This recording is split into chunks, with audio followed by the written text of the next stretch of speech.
മസ്ജിദിൻ ബാങ്കൊലി കേട്ടുണരുന്ന പൈങ്കിളിയെ നീ ചൊല്ലാമോ? മധുര തിരുമൊഴി ഖുർആൻ വാക്യം നൽകും നന്മകൾ പാടാമോ? മുത്ത് മുഹമ്മദ് നബിയുടെ റൗള ചാരയണഞ്ഞിടുമോ?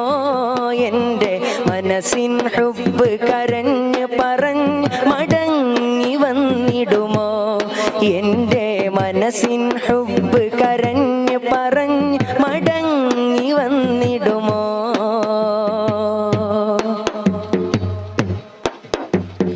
ഹജറുൽ അസ്വദ് മുത്തി മണത്തി ഹാജത്തെണ്ണി പറ